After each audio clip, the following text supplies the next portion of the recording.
அல்ஹம்துலில்லாஹி ரப்பில் ஆலமீன் வஸ்ஸலாத்து வஸ்ஸலாமு அலா காத்தமின் நபியீன் வ அலா ஆலிஹி தொய்யிபீன் வ அஸ்ஹாபிஹி தாஹிரீன் வல் முஃமினீன வல் முஸ்லிமீன குல்லிஹிம் அஜ்மஈன். அம்மா பஅத். قال الله سبحانه وتعالى في القرآن الكريم والكلام المبين. أعوذ بالله من الشيطان الرجيم. بسم الله الرحمن الرحيم. الله الذي خلقكم من ضعف ثم جعل من بعد ضعف قوة ثم جعل من بعد قوة ضعفا وشيبا يخلق ما يشاء وهو العليم القدير. صدق الله العظيم. وقال نبينا محمد صلى الله عليه وسلم في الحديث الشريف: الشباب شعبة من الجنون والنساء حبائل الشيطان. صدق رسول الله صلى الله عليه وسلم. எல்லா புகழும் அளவற்ற அருளாளன் நிகரற்ற அன்புடையவனுமாகிய அல்லாஹ்வுக்கே உண்டாகட்டும். அல்லாஹ்வின் ஸலாத்தும் சலாமும் நம் உயிரினும் உயிரான நம் உயிரினும் மேலான கண்மணி நாயகம் ரசூலுல்லாஹி ஸல்லல்லாஹு அலைஹி வஸல்லம் அவர்களின் மீதும், அவர்களை அடிப்பிரலாமல் பின்பற்றிய பரிசுத்த குடும்பத்தார்கள், சத்திய சஹாபாக்கள், தாபியன்கள், தபவ தாபியன்கள் மற்றும் இந்த ஜும்மா நன்னாளில் ஒன்று கூடியிருக்கும் நம் அனைவரின் மீதும் அல்லாஹ்வின் அன்பும் அருளும் என்றும் நிறைவாக உண்டாவதாக. ஆமீன். அல்லாஹ் சுப்ஹானஹு வ தஆலா மார்க்கத்தை வலுப்படுத்துவதற்காக வேண்டி ஷரியத் சட்டங்களை கொடுத்துள்ளான். ஒவ்வொரு சமுதாயத்திற்கும் அந்த காலத்திற்கு ஏற்ப, அந்த மக்களுக்கு ஏற்ப தோதுவான சட்டங்களை கொடுப்பது அல்லாஹ்வின் வழக்கம். நம்முடைய இஸ்லாமிய மார்க்கத்தில் அல்லாஹு தாலா கொடுத்த இந்த ஷரியத் கியாமத் நாள் வரைக்கும் யாராலும் மாற்றப்படாது. மனிதர்கள் அதை பின்பற்றாமல் போனாலும் அல்லது மாற்று மத கொள்கைகள் தலைவோங்கி நின்றாலும் இஸ்லாமிய மார்க்கம் எப்போதும் தன்னை மாற்றிக்கொள்ளாது. ஏனென்றால் இஸ்லாமிய மார்க்கம் அது அல்லாஹ்வால் கபூல் செய்யப்பட்ட மார்க்கம். கியாமத் நாள் வரைக்கும் அது நீடித்து நிலைத்து நிற்கும். காரணம், இந்த மார்க்கத்திற்காக வேண்டி உழைத்தவர்கள் தங்களுடைய வயதை அர்ப்பணித்திருக்கிறார்கள். உடல், பொருள், ஆவி அனைத்தையும் அர்ப்பணித்து உலகம் முழுக்க இஸ்லாமிய மார்க்கத்தை கொண்டு போய் சேர்த்திருக்கிறார்கள். எனவே இஸ்லாம் யஅலு வலா யுஅலா அலைஹி, இஸ்லாம் என்பது வளர்ந்து கொண்டே இருக்கும், அதை மிஞ்சி எதுவும் வளராது என்பதாக அண்ணன் பெருமானார் ஸல்லல்லாஹு அலைஹி வஸல்லம் அவர்கள் சொல்லி காண்பிப்பார்கள். அதன் அடிப்படையிலே மார்க்கம் நமக்கு கொண்டு வந்து சேர்த்த சஹாபாக்கள், அந்த சஹாபாக்களின் வாலிப பருவம், அந்த வாலிப பருவத்தை எப்படியெல்லாம் அவர்கள் சரியான முறையில் பயன்படுத்தினார்கள், ஸல்லல்லாஹு அலைஹி வஸல்லம் அவர்கள் எப்படியெல்லாம் அதை வாங்கி கொண்டார்கள் என்பதை குறித்து தான் இந்த ஜும்மா நன்னாளிலே நாம் பேசுவது அவசியம். உலகம் முழுக்க ஜனவரி 12 இளைஞர் தினம், வாலிபர் தினம் என்பதாக கொண்டாடுகிறார்கள். நம்முடைய மார்க்கமும் இளைஞர்களை குறித்து என்ன சொல்கிறது, அவர்களை எப்படி வழிநடத்த வேண்டும், அவர்களிடத்தில் இருக்கின்ற நிறைகளை பாராட்டி குறைகளை களைந்து எடுக்க என்னவெல்லாம் முன்னெடுப்புகளை எடுத்து நடத்த வேண்டும் என்பதை மார்க்கம் நமக்கு மிக தெளிவாக சொல்லி காண்பிக்கிறது. மனிதனுக்கு அல்லாஹு தாலா 3 விதமான பருவத்தை கொடுத்துள்ளான். குழந்தை பருவம், இளமை பருவம், முதுமை பருவம். குழந்தை பருவத்தை எடுத்துக்கொண்டால் அது அறியாமைக்கான ஒரு பருவம். எதுவும் தெரியாது, நல்லது கெட்டது தெரியாது, எதை செய்யலாம் செய்யக்கூடாது என்பது தெரியாது. அது ஒரு விளையாட்டுத்தனமாக அறியாமையிலேயே கழிந்துவிடக்கூடியது தான் இந்த குழந்தை பருவம். முதுமை பருவத்தை எடுத்துக்கொண்டால் அது இயலாமைக்கான பருவம். சுறுசுறுப்பாக இருக்க முடியாது, நினைத்ததை உடனே செய்ய முடியாது, உடல் வலி ஏற்படும், மனதிலே வலிகள் பல ஏற்பட்டிருக்கும். எனவே முதுமை பருவமும் நினைத்ததை செய்ய முடியாமல் ஒரு இயலாமை காலமாகவே முதுமை பருவம் என்பதும் கழிந்துவிடும். இடைப்பட்ட பருவமான அந்த வாலிப பருவத்தை குறித்து தான் நாம் மிக தெளிவாக, மிகவும் ஆழமாக சிந்தித்து உணர்வது அவசியம். அது துடிப்புமிக்க ஒரு பருவம். எதையும் சாதிக்க முடியும், என்ன நடந்தாலும் பார்த்து கொள்ளலாம் என்று எதையும் செய்வதற்கு துணிவதற்காக வேண்டி மனிதன் எடுக்கின்ற ஒரு பருவம் என்று வைத்துக்கொண்டால் அது வாலிப பருவம்தான். அதை சக்தி வாய்ந்தது என்பதை குர்ஆனும் நமக்கு தெளிவுபடுத்தி காண்பிக்கிறது. அல்லாஹுல்லதி ஹலககும் மின் லாஃபின், அல்லாஹ் உங்களை பலகீனமாக அல்லாஹு தஆலா முதலிலே படைத்தான். குழந்தை பருவம். சும்ம ஜஅல மின் பஅதி லாஃபின் குவ்வா, அந்த குழந்தை பருவத்திற்கு பிறகு அல்லாஹு தாலா பலமிக்க ஒன்றை உங்களுக்கு கொடுத்தான், வாலிப பருவம். சும்ம ஜஅல மின் பஅதி குவத்தின் ضعفا وشيبا, அந்த வாலிப பருவத்திற்கு பிறகு மீண்டும் உங்களுக்கு பலகீனத்தை கொடுத்தான், நரை முடிகளை கொடுத்தான், இயலாமையை கொடுத்தான் என்று அல்லாஹ் நமக்கு 3 பருவத்தையும் மிக தெளிவாக குர்ஆனில் சொல்லி காண்பிக்கிறான். அதிலே வாலிப பருவத்திற்கு குவத், பலம் மிக்கது, ஆற்றல் மிக்கது என்பதாக அல்லாஹ் தஆலா வர்ணனை செய்கின்றான். வரலாற்றிலே நாம் பார்த்தால் வாலிப பருவத்தில் சாதித்தவர்கள் என்று நபிமார்களுடைய வரலாற்றையும் எடுத்துக்கொள்ளலாம், நம்மை போன்ற நம்மை விட சிறந்த சஹாபாக்களின் வாழ்க்கையும் எடுத்துக்கொள்ளலாம். ஊர் முழுக்க சிலை வணக்கத்தில் ஈடுபட்டு கொண்டிருக்கின்ற பொழுது ஒரு நபருக்கு மட்டும் சிந்தனை வேறு விதமாக தோன்றியது. மனிதன் கைகளால் படைக்கின்றான், அவனே அதை வணங்குகிறான். கல்லாக இருக்கின்ற இந்த சிலை கற்களாக இருக்கின்ற பொழுது அது ஒரு ஓரமாக தான் இருந்தது, அதனால் அசையக்கூட முடியாதே. ஆனால் அதை சிலைகளாக மாற்றியதற்கு பிறகு எப்படி நம்மை காப்பாற்றும் என்று நினைக்கிறார்கள் என்று ஒரு வாலிபர் யோசித்தார். சூரியனை பார்க்கின்ற பொழுது இதுதான் கடவுளா, பிரம்மாண்டமாக இருக்கிறது, ஆனால் இரவு ஆனால் சூரியன் இல்லாமல் போய்விடுகிறது, மறைவது எப்படி இறைவனாக இருக்க முடியும் என்று அந்த வாலிபர் யோசித்தார். நட்சத்திரங்களை பார்க்கும் பொழுது அது சூரியனை விடவும் பிரம்மாண்டமானது, இரவு முழிக்க ஜொலிக்கின்றது, ஆனால் பகலானால் சூரிய ஒளி இது மறைந்து போய்விடுகிறது, அப்போ இது கடவுளாக இருக்க முடியாது. நிலாவாக இருக்குமா, அதுவும் பகலானால் சூரிய வெளிச்சத்திற்கு முன்னால் இல்லாமல் போய்விடுகிறது. எனவே இப்படி மறைந்து மீண்டும் தோன்றக்கூடிய வஸ்துக்கள் எதுவும் கண்டிப்பாக இறைவனாக இருக்க முடியாது, என் இறைவன் அனைத்துக்கும் அப்பாற்பட்டவன் என்று அந்த வாலிபர் யோசித்தார். யார் அந்த வாலிபர்? ஹஸ்ரத் இப்ராஹிம் அலைஹிஸ்ஸலாம் அவர்கள். ஒரு சமூகம் பிறக்கின்ற பொழுதே, ஒரு சமூகத்தில் பிறக்கின்ற பொழுதே அந்த சமூகம் என்ன செய்கிறார்களோ அதையே பார்த்து பழகக்கூடியவர்கள் தான் பிள்ளைகள். ஒரு வெளிநாட்டில் பிறக்கின்ற குழந்தை தமிழ் பேசுவது கிடையாது. காரணம், பிறக்கும் பொழுதே அது ஆங்கில மொழியை கேட்கிறது, பேசுவதை பார்க்கிறது, எனவே ஆங்கில மொழி தான் பேசுகிறது. இதர மொழிகளை கற்க வேண்டுமானால் அதற்கான பயிற்சிகள் வேண்டும். இங்கே ஹஸ்ரத் இப்ராஹிம் அலைஹிஸ்ஸலாம் அவர்கள் பிறந்த அந்த நாடு என்பது முழுக்க முழுக்க சிலை வணக்கத்தில் இருந்தது.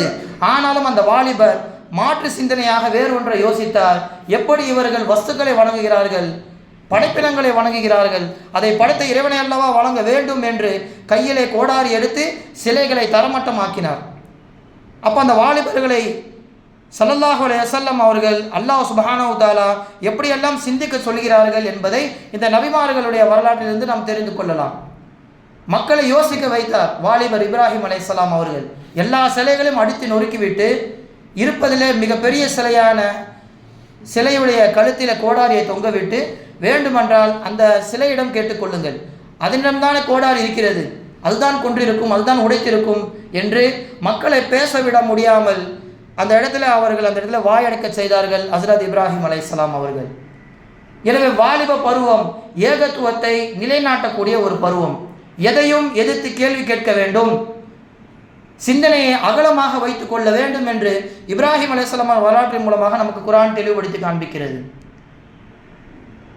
தப்பு செய்வதற்கு எல்லா விதமான வாய்ப்பும் இருந்தும், எஜமானியே அதற்காக ஒத்துழைப்பு தருகிறார்கள் என்று இருந்தும் ஒழுக்கத்தை பாதுகாத்தவர்கள் ஹஸ்ரத் யூசுப் அலைஹிஸ்ஸலாம் அவர்கள். என்ன சொன்னார்கள்? ரப்பி சிஜ்னு அஹப்ப இலைய மிம்மா யதுஊனனி இலை. யா அல்லாஹ், என்னை தவறின் பக்கம் அழைக்கிறார்கள், விபச்சாரத்தின் பக்கம் அழைக்கிறார்கள், இவர்கள் எதன் பக்கம் என்னை அழைக்கிறார்களோ அப்படிப்பட்ட இந்த அரண்மனையில் சொகுசு வாழ்க்கையாக நான் வாழ்வதை விட, இந்த பெண்களை விட, இந்த அரண்மனையை விட, சொத்து சுகங்கள் அனைத்தையும் விட எனக்கு சிறைச்சாலையே மேல் என்பதாக துவா செய்து சிறைச்சாலையிலேயே வாழ்க்கையை கழித்தவர்கள் ஹஸ்ரத் யூசுப் அலைஹிஸ்ஸலாம் அவர்கள். இதுவும் வாலிப பருவத்தில் தான் நடந்தது.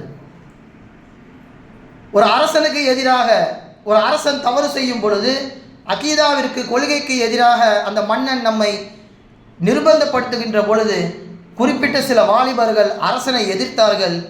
எதிர்த்து அவர்களால் எதுவும் செய்ய முடியவில்லை. எனவே நாட்டை விட்டு சென்று விடலாம் என்று 300 வருடம் குகையிலே உறங்கினார்கள். அல்லாஹு தஆலா அதற்கு ஏற்றாற்போல் காலங்களை மாற்றி அமைத்தான். 300 வருட தூக்கம், உடல் மண் அரித்துவிடக்கூடாது என்பதற்காக வேண்டி அல்லாஹு தஆலா அவர்களை புரட்டி போட்டான். மேலே சூரிய ஒளிப்படுவதற்காக வேண்டி அல்லாஹு தஆலா சூரியனை அவர்களுக்கு ஏற்றாற்போல் மாற்றி அமைத்தான். எதற்காக? வாலிப பருவம் மிகவும் முக்கியமான ஒரு பருவம், ஈமானையும் இஸ்லாமையும் மிக அதிகமாக எடுத்து உரைக்க வேண்டிய ஒரு பருவம். அந்த பருவத்தில் இருந்து கொண்டு எதையும் என்னால் செய்ய முடியவில்லை, அரசனை எதிர்த்து எங்களால் செய்வதற்கு எந்த சக்தியும் இல்லை என்று அந்த நாட்டை விட்டு புறப்படுகின்ற மக்களுக்கு, அந்த வாலிபர்களுக்கு அல்லாஹு தாலா மிகப்பெரிய ஒரு மாற்றத்தை ஏற்படுத்தி தந்தான். இன்னஹும் ஃபித்யத்துன் ஆமனு பிரப்பிஹிம் வஸித்னாஹும் ஹுதா. அவர்கள் சில வாலிபர்கள் அல்லாஹ்வை ஈமான் கொண்டார்கள், அவர்களுக்கு ஹிதாயத்தை நாம் அதிகப்படுத்தினோம். அரசனை நோக்கி நேருக்கு நேராக அவர்கள் கேட்ட கேள்வி இது. ரப்புனா ரப்பு சமாவாதி வல் அர்த், எங்களுடைய இறைவன் வானம் பூமியை படைத்த இறைவன். லன் நதுஉ மின் தூனிஹி இலாஹா, அவனை அன்றி வேறு கடவுள்களை நாங்கள் எடுத்துக்கொள்ள மாட்டோம் என்று தைரியமாக அரசனை எதிர்த்து பேசியவர்கள் அந்த குகை தோழர்கள். சில அறிவிப்புகளில் வருகிறது, அல்லாஹ் அவர்களையும் அந்த குகையையும் மறைத்ததற்கு பிறகு கியாமத் நாளிலே ஹஜ்ரத் ஈசா அலைஹிஸ்ஸலாம் அவர்களின் படைப்பிரிவில் ஒரு நபராக, ஒரு கூட்டமாக இந்த வாலிபர்கள் வருவார்கள் என்பதை வரலாற்று கிதாபுகளிலே நாம் பார்க்க முடிகிறது. அப்போ அல்லாஹு தாலா வாலிப பருவத்தை எந்த அளவிற்கு நேசிக்கின்றான், அந்த வாலிப பருவத்திலே செய்கின்ற தீர செயல்களை அல்லாஹு தாலா எந்த அளவிற்கு உன்னிப்பாக கவனிக்கிறான் என்பதை இந்த சம்பவங்கள் மூலம் தெரிந்து கொள்ளலாம். ஈமான் அக்கீதாவை பாதுகாக்க வேண்டும், கற்பொழுக்கத்தோடு இருக்க வேண்டும், தவறு செய்தால் யாராக இருந்தாலும் எதிர்த்து கேள்வி கேட்க வேண்டும் என்று இஸ்லாமிய மார்க்கம் வாலிப பருவத்தை மிக முன்னிறுத்தி காண்பிக்கிறது. அப்படி ஒருவேளை அந்த வாலிபர்கள் தவறு செய்கிறார்கள், சமுதாயத்திற்கு இடையூறாக இருக்கிறார்கள் என்றால் நம்முடைய பொறுப்பு என்ன? வாலிபர்கள் தவறு செய்வார்கள், அது மனிதர்கள் இயல்பு. சிறுவனும் செய்வான், வாலிபரும் செய்வார்கள், பெரியோர்களும் செய்வார்கள். ஆனால் தவறை முழுக்க முழுக்க அவரின் பக்கம் சாட்டிவிட்டு நாம் ஒதுங்கி கொள்ளக்கூடாது. இங்கே அனைவருமே பொறுப்புதாரிகள். உதாரணத்திற்கு சொல்வதானால் ஹஜ்ரத் உமர் ரலியல்லாஹு தஆலா அன்ஹு அவர்கள் ஆட்சி காலத்திலே பல போருக்கு வேண்டி மக்களை உமர் ரலியல்லாஹு தயார் செஞ்சு அனுப்புகிறாங்க.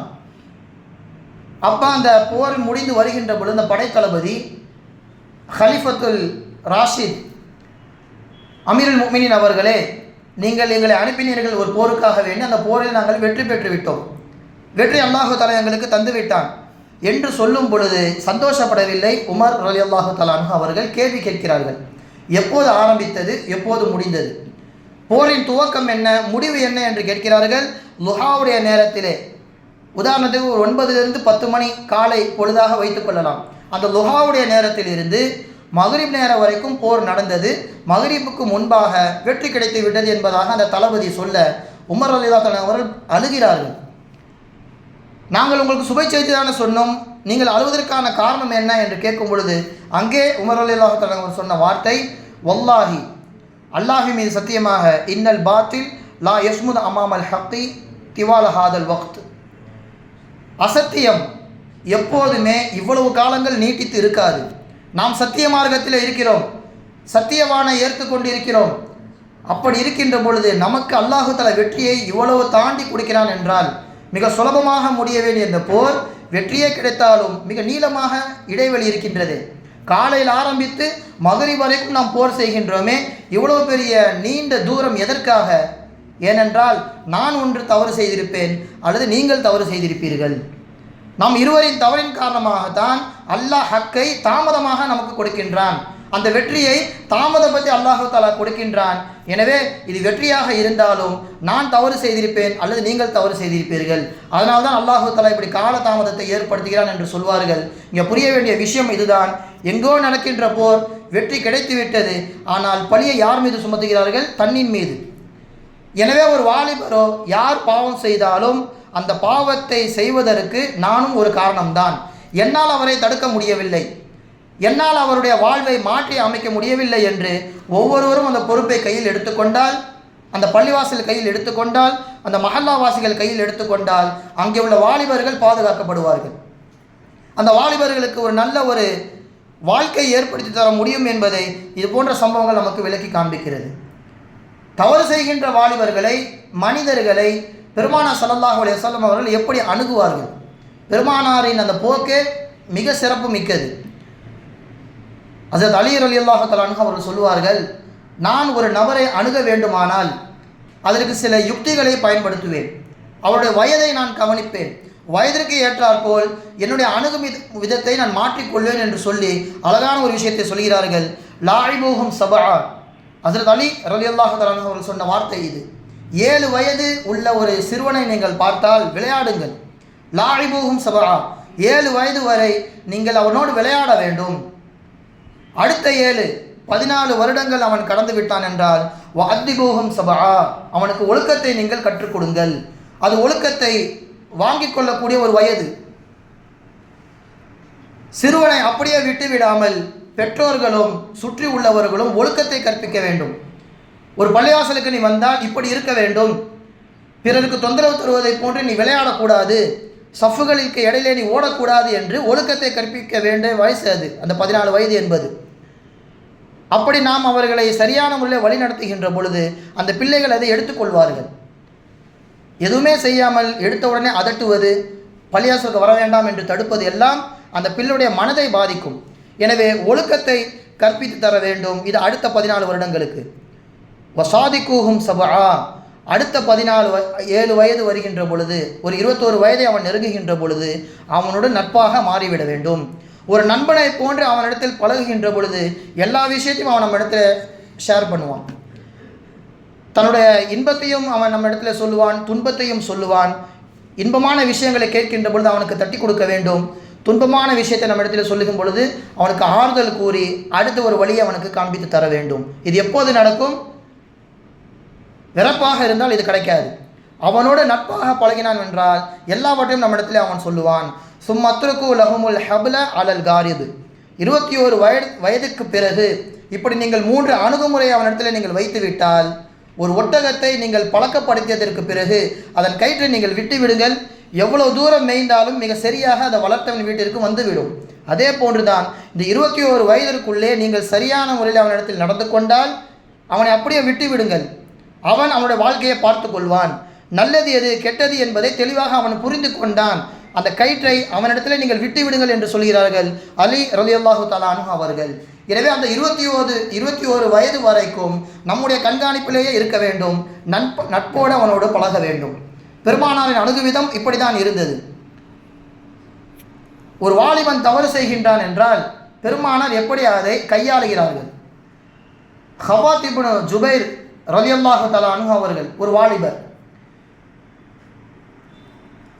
பொதுவாகவே அந்த பெண்களோடு பேசக்கூடிய பழக்கம் உடையவர், வெகுளியானவர். தப்பு எது சரி என்பது போக எல்லோரோடும் பழகக்கூடிய ஒரு நபர் இந்த ஹவாத் இப்னு ஜுபைர் ரலியல்லாஹு தஆலா அன்ஹு அவர்கள். ஒரு பெண்கள் சபையில் அமர்ந்து இவர் பேசி கொண்டிருக்கிறார். அந்த பக்கமாக வந்த ரசூலுல்லாஹி ஸல்லல்லாஹு அலைஹி வஸல்லம் அவர்கள் பார்த்து விடுகிறார்கள். ஹவாத் இப்னு ஜுபைர், இங்கே இந்த சபையில் என்ன செய்கிறார்? அவருக்கு கேட்ட உடனே கையும் உடலை காலும் உடனே ஒரு பொய்யை சொல்லிவிட்டால், என்னுடைய ஒட்டகம் காணாமல் போய்விட்டது யார் ரசூலல்லாஹ், அதை தேடி விசாரிக்க வந்தேன், அதான் இங்கே அமர்ந்திருக்கிறேன். சரி, ஒட்டகம் கிடைத்து விட்டால் என்கிட்ட சொல்லிடு என்பதாக சொல்லிட்டு போயிட்டாங்க. ரசூலுல்லாஹ்வுக்கு நோக்கம் புரிந்து விட்டது. அவர் பெண்ணோடு பேசி கொண்டிருக்கிறார், பொய் சொல்கிறார் என்பதை ஸல்லல்லாஹு அலைஹி வஸல்லம் அவர்கள் பார்த்தவுடன் கணித்து விட்டார்கள். எதுவும் கேட்கவில்லை, அதட்டவில்லை. ஒட்டகம் கிடைத்தால் சொல்லிவிடு என்று சொல்லிவிட்டு சென்று விட்டார்கள். பிறகு எப்போதெல்லாம் பார்க்கிறார்களோ அப்போதெல்லாம் அந்த ஹவாத் இப்னு ஜுபைர் ரலியல்லாஹு தஆலா அன்ஹு அவரிடத்திலே ஒட்டகம் கிடைத்ததா கேட்டுக்கொண்டே இருப்பார்கள். கொஞ்ச நாளிலே இவருக்கு சங்கடமாக மாறிவிட்டது. பெருமானார் நம்மளை பார்க்கும் பொழுதெல்லாம் ஒட்டகத்தை குறித்து கேட்கிறார்களே, தொடர்ந்து நாம் பொய் சொல்ல வேண்டிய சூழ்நிலை ஏற்படுகிறது. பெருமானாரை விட்டும் நாம் மறைந்து விடுவோம், பெருமானார் இருக்கின்ற சபைக்கு நாம் செல்லாமல் இருந்து விடுவோம் என்பதாக நினைத்து சபைக்கு வருவது கிடையாது. ஜமாத் தொழுகை நடக்கின்ற பொழுது கடைசி சஃபில் வந்து தொழுகுவார், அப்படியே சென்று விடுவார். பெருமானாரின் கண்ணுக்கு படவே கூடாது என்பதாக நினைத்து விட்டார். அவர் செய்கின்ற தவறு அவருக்கு புரிந்து விட்டது. இருந்தாலும் பொய்யுக்கு மேல் பொய் சொல்வதை அவர் விரும்பவில்லை. ஒரு நாள் ஒரு காலை பொழுது நிம்மதியாக தொழுகலாம் என்பதாக பள்ளிவாசலுக்குள்ளே அவர் நுழைகிறார், தக்பீர் கட்டுகிறார். பெருமானார் ஸல்லல்லாஹு அலைஹி வஸல்லம் அவர்களும் பள்ளிவாசலுக்கு வந்து விட்டார்கள். வந்து அருகிலேயே அமர்ந்து விட்டார்கள். இந்த ஹவாத் இப்னு ஜுபைர் ரலியல்லாஹு தஆலா அன்ஹு அவர்கள் முடித்து விட்டால் மீண்டும் ஸல்லல்லாஹு அலைஹி வஸல்லம் அவர்கள் அந்த கேள்வி கேட்பார்கள். எனவே தொழுகையை இன்னும் அதிகமாக தொழுது கொண்டே இருக்கலாம் என்று தொழுகையை நீட்டிக்கிறார். பெருமானார் ஸல்லல்லாஹு அலைஹி வஸல்லம் அவர்கள் அருகில் இருந்து சொல்கிறார்கள், நீங்கள் ஹவாத், நீங்கள் எவ்வளவுதான் தொழுகையை நீட்டி தொழுத்தாலும் தவ்வில் அபா அப்துல்லா மா ஷிஅத, எவ்வளவு வேண்டாலும் நீங்கள் நீட்டித்து தொழுகையை தொழுகுங்கள். ஃபலஸ்து பி காவின் ஹத்தா தன்ஷரிஃப, சலாம் கொடுத்து என் பக்கம் திரும்பாத வரைக்கும் இங்கே நான் அமர்ந்திருப்பேன். அந்த ஒட்டகத்தை குறித்து கேட்காமல் நான் செல்ல போவது கிடையாது. ஒரு வழியாக சலாம் கொடுத்து முடித்து விட்டார். யா ரசூலல்லாஹ், என்னை மன்னித்து விடுங்கள், நான் அன்று பொய் சொல்லிவிட்டேன், நான் அன்று பெண்களோடு தான் பேசி கொண்டிருந்தேன், திடீரென்று நீங்கள் வந்தவுடன் என்னால் அதை சொல்ல முடியவில்லை, அந்த பதட்டத்திலே திடுக்கத்திலே நான் பொய் சொல்லிவிட்டேன், என்னை மன்னிச்சிருங்க ரசூலுல்லாஹ் என்று சொன்னவுடன் கண்டிக்கவில்லை, அதற்றவில்லை, தவறை ஒத்துக்கொண்டு விட்டார். எனவே ரஹிமக் அல்லாஹ் ரஹிமக் அல்லாஹ் ரஹிமக் அல்லாஹ் என்பதாக 3 துவா செய்தார்கள். அல்லாஹ் உங்களுக்கு ரஹ்மத் செய்யட்டும், அல்லாஹ் உங்களுக்கு ரஹ்மத் செய்யட்டும் என்பதாக வாயார புகழ்ந்து சென்று விட்டார்கள். அதற்கு பிறகு பெருமான ஸல்லல்லாஹு அலைஹி வஸல்லம் அவர் இந்த வாலிபரை பார்க்கின்ற பொழுது அதை குறித்து கேட்பதே கிடையாது, இவரும் பெண்களின் சபையில் அமர்வது கிடையாது. என்ன ஒரு அழகான அணுகுமுறையை பாருங்கள். அந்த வாலிபர் தவறை ஒத்துக்கொள்ளுகின்ற வரைக்கும் பெருமானார் எந்த அளவிற்கு அவர் பின்னாடியே சென்றார்கள். அவர் ஒத்துக்கொண்டதற்கு பிறகும் அதை குறித்து அவர்கள் வாய் திறந்து பேசவே கிடையாது. இப்படி ஒரு அணுகுவிதம் எம்பெருமான ஸல்லல்லாஹு அலைஹி வஸல்லம் அவரிடத்தில் இருந்து வந்தது. எனவே வாலிபர்கள் தவறு செய்கின்ற பொழுது நாம் அவர்களை சரியான முறையில் வழி நடத்த வேண்டும், அமர்ந்து பேச வேண்டும், அவர்களுக்காக வேண்டி நேரம் கொடுக்க வேண்டும். தவறான பாதையில் அவர்கள் செல்கின்ற பொழுது ஒரு சரியான பாதையை நாம் காண்பித்து கொடுத்து விட்டால் தவறு அவர்களிடத்திலிருந்து மறந்துவிடும். அந்த வாலிப வயதில் அவர்களுக்கு பொறுப்புகளை கொடுக்க வேண்டும். ஒரு துறை சார்ந்த பொறுப்பாக இருந்தால் அதை கொடுத்து அதை பார்த்து கொள்ள சொல்ல வேண்டும். ஒரு பள்ளிவாசல் நிர்வாக பொறுப்பிலே அல்லது மக்தப் குழுவின் பொறுப்பிலே மஹல்லாவின் இளைஞர்களை ஒன்று திரட்டு, அதன் மூலம் பல நல்ல விஷயங்களை நம் மஹல்லாவிற்கு நாம் செய்வோம், அதற்கு நீ பொறுப்பாக இரு என்பதாக ஒரு பொறுப்பை கொடுக்கின்ற பொழுது அதன் மீது ஆர்வம் அதிகரிக்கும்.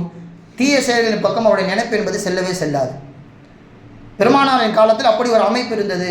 அதற்கு பெருமானார் ஸல்லல்லாஹு அலைஹி வஸல்லம் அவர்கள் ஆதரவு தெரிவித்தார்கள். அது என்ன அமைப்பு?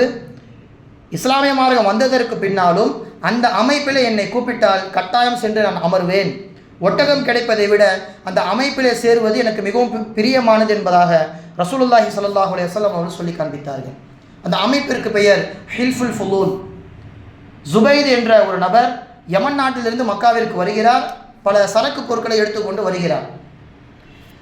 அங்கே ஆசிபுனு வாயில் என்கின்ற ஒரு நபர் இவரிடத்திலிருந்த பொருளை வாங்குகிறார், காசு கொடுக்கவில்லை, ஏமாற்றுகிறார், காசுலாம் தர முடியாது என்பதாக இவர் பேசிவிடுகிறார். இந்த ஜுபைத் என்பவருக்கு என்ன செய்ய வேண்டும் என்று தெரியவில்லை, வெளிநாட்டுக்காரர், எவ்வளவோ கெஞ்சி பார்க்கிறார், பொருளையும் கொடுக்க மாட்டேங்கிறார், காசையும் அதற்காக வேண்டி அவர் செலுத்துவது கிடையாது. யாரிடத்தில் வேண்டுமானாலும் சொல்லிக்கொள், நான் பொருளுக்கான காசை தரமாட்டேன் என்று விடாப்புடியாக அவன் இருக்க யார் யாரிடத்தில் சென்று இவர்கள் அனுதாபம் தேடுகிறார். இந்த ஜுபைத் என்பவர் யாரும் அந்த ஆசுக்கு எதிராக வாய் திறக்கவில்லை. உடனே ஜபலே அபு குபைஸ் என்கின்ற ஒரு மலை, அந்த மலையின் மீது ஏறி வெளிநாட்டுக்காரனாக எனக்கு அநீதம் செய்த அந்த நபரை குறித்து வாய் திறக்க ஒருவர் கூடமா இந்த மக்காவிலே கிடையாது என்று சத்தம் போட்டு பேசுகிறார். அந்த அபு குபைஸ் மலைக்கு அருகிலே தான் ஸல்லல்லாஹு அலைஹி வஸல்லம் அவர்கள் வீடு. வெளியில் வந்து பார்த்து அந்த நபரை இறங்க சொல்லி விசாரிக்கிறார்கள். உடனே ஸல்லல்லாஹு அலைஹி வஸல்லம் அவர்கள் அங்கிருந்த சில வாலிபர்களை அழைத்து அந்த ஆசிபுடு வாயில் என்பவரின் வீட்டிற்கு சென்று அந்த பொருளுக்கான காசையும் வாங்கி கொடுக்கிறார்கள். அந்த ஒரு 10 பேர், அந்த 10 வாலிபர்கள் தான் இதை செய்தது. இந்த சபை இப்படியே கலந்து விடக்கூடாது, இதை நாம் எப்பொழுதும் செய்ய வேண்டும். அநீதத்திற்கு எதிராக யார் வந்தாலும், அநீதத்தை யார் கொடுத்தாலும் இந்த அமைப்பு உடனே சென்று அதற்கான நியாயத்தை வாங்கி தர வேண்டும் என்று நினைத்து அபூ தாலிப் அவர்களுக்கு வீட்டிற்கு சென்று இந்த 10 பேரை கொண்ட அமைப்பிற்கு ஹில்ஃபுல் ஃபுல் என்பதாக பெயர் வைத்தார்கள் ரசூலுல்லாஹி ஸல்லல்லாஹு அலைஹி வஸல்லம் அவர்கள். அன்றிலிருந்து ஹஸ்ரத் ஹுசைன் ரலியல்லாஹு தஆலா அன்ஹு அவர்களின் ஆட்சி காலம் வரைக்கும், அவர்கள் கொல்லப்படுவதற்கு முன்பாக வரைக்கும் இந்த ஹில்ஃபுல் ஃபுல் மக்காவில் இருந்தது.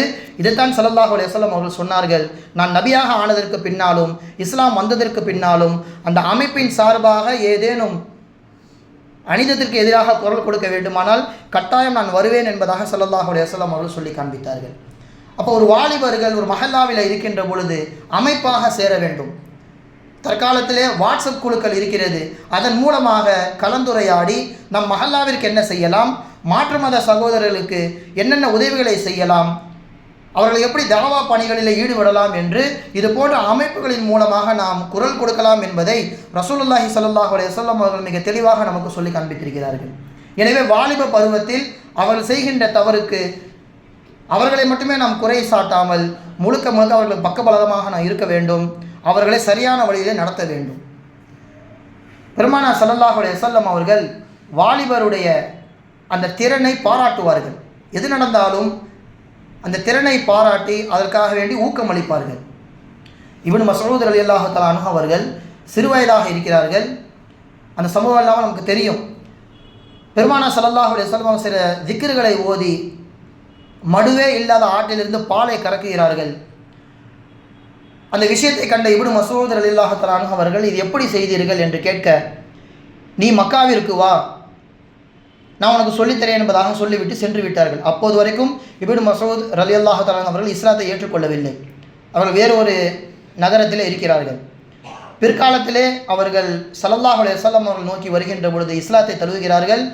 எப்படி அந்த பாலை நீங்கள் வர வச்சிங்க, அந்த ஆட்டிற்கு மடுவே கிடையாது, எப்படி நீங்கள் வர வச்சிங்க என்று கேட்கும் பொழுது ஸல்லல்லாஹு அலைஹி வஸல்லம் அவர்களுக்கான விஷயத்தை சொல்லிக் கொடுத்தார்கள். நான் பிஸ்மில்லா சொல்லி ஆரம்பித்தேன், அதனால்தான் அல்லாஹு தஆலா நடக்காத ஒரு விஷயத்தை நடத்தி காண்பித்தான் என்று சொன்னவுடன் இப்னு மஸ்ஊத் ரலியல்லாஹு அன்ஹு அவர்கள் ஆச்சரியப்படுகிறார்கள். மேலும் ஸல்லல்லாஹு அலைஹி வஸல்லம் அவர்கள் அவருடைய ஆர்வத்தை புரிந்து கொண்டு சொன்ன வார்த்தை இது, இன்னக குலாமும் முஅல்லம், நல்ல விவரமான பையனாக இருக்கப்பா நீ என்பதாக ஸல்லல்லாஹு அலைஹி வஸல்லம் அவர்கள் பாராட்டினாங்க. அப்போ யாரிடத்தில் நல்ல விஷயங்கள் இருக்கிறதோ அதை பாராட்ட வேண்டும், கெட்ட விஷயங்கள் இருக்கின்ற பொழுது அதை களைவதற்கு முழுமையாக நாம் பக்கபலமாக இருக்க வேண்டும் என்பதை இன்றைய விஷயங்கள் மூலம் நாம் தெரிந்து கொள்ளலாம். அல்லாஹ் சுப்ஹானஹு வ தஆலா நம்முடைய வாலிபர்களை பாதுகாப்பானாக. வாலிபருக்கு அல்லாஹு தஆலா கொடுத்த அந்த ஈமான் என்பது மிகவும் பிரசித்தி பெற்றது. அந்த காலத்திலெல்லாம் குர்ஆன் இறங்குகின்ற பொழுது, இஸ்லாம் வருகின்ற பொழுது யாரும் சின்ன பசங்களாக கிடையாது, எல்லோரும் வாலிபர்களாக இருந்தார்கள், பெரியவர்களாக இருந்தார்கள், சொன்னவுடன் எடுத்துக்கொண்டார்கள். நம்ம பிறப்பிலிருந்தே இஸ்லாத்திலே இருக்கின்றோம், ஈமானோடு இருக்கின்றோம். அற்ப காரணங்களுக்காக வேண்டி ஒரு பெண்ணின் மீது உள்ள மோகத்தின் காரணமாக இஸ்லாத்தை விட்டு வெளியே செல்வது என்பது மிகவும் அபாயகரமானது. ஒரு பொருளாதாரத்திற்காக வேண்டி மதத்தை மாற்றிக்கொள்வது என்பது மிகவும் ஆபத்தானது. அல்லாஹ் நமக்கு பிறப்பிலேயே இஸ்லாத்தை கொடுத்திருக்கின்றான். குறிப்பாக வாலிபர்கள் அந்த பருவத்தை கடந்து விட்டால் போதும், அல்லாஹ் தஆலாவுடைய பாதுகாப்பில் வந்து விடுவீர்கள். அந்த வாலிப பருவத்தை சரியான முறையிலே பள்ளிவாசல்களிலும் இஸ்லாமிய நிகழ்வுகளில் நீங்கள் ஈடுபடுத்துவதன் மூலமாக வாலிபம் பாதுகாக்கப்படும் என்பதில் எந்தவிதமான சந்தேகமும் கிடையாது. எல்லாம் அல்லாஹ் சுப்ஹானஹு வ தஆலா சொன்னதின்படியும் கேட்டதின்படியும் அமல் செய்வதற்கு தௌஃபீக் செய்வானாக. வ ஆகிரு தஅவானா அல்ஹம்துலில்லாஹி ரப்பில் ஆலமீன். அஸ்ஸலாமு அலைக்கும் வரஹ்மத்துல்லாஹி வபரகாத்துஹு.